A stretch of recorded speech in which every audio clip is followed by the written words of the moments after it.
మేళాలో బాబాలు అఘోరాలు ప్రత్యేక ఆకర్షణగా నిలిస్తే పూసల దండలు రుద్రాక్షలు అమ్ముకునే ఓ అమ్మాయి స్టార్లను తలదన్నేలా సెలబ్రిటీగా మారిపోయింది. ఎవరి టైం ఎక్కడ మలుపు తిరుగుతుందో చెప్పలేమనడానికి ఇదే తార్కాణం. మధ్యప్రదేశ్లోని ఇందోర్కు చెందిన మోనాలిసా పూసల దండలు రుద్రాక్షలు అమ్ముకోవడానికి కుంభమేళాకు వచ్చింది. కైపెక్కించే కళ్ళు, అమాయకపు చూపులతో చూడగానే స్పెషల్ గా కనిపించే మోనాలిసా కుంభమేళాలో స్పెషల్ అట్రాక్షన్ గా నిలుస్తోంది. ఇప్పుడు నేచురల్ బ్యూటీపై మీ అభిప్రాయాలను కామెంట్స్ రూపంలో తెలియజేయండి. हम सौ में भी दे देते लेते हैं, जिसको पहचान रहते हो 11,000 क्या 15,000 भी दे देते हैं। मेरे बोलते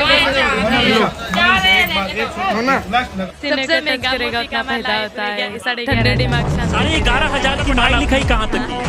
जिसको नॉलेज रहता है वही खेलता है। जितना अपने ज्यादा पढ़ेगा उतना फायदा होता है। 100 दिमाग शांति के लिए पढ़ाई लिखाई कहाँ तक की है? नहीं किए हमें यही अच्छा लगता है।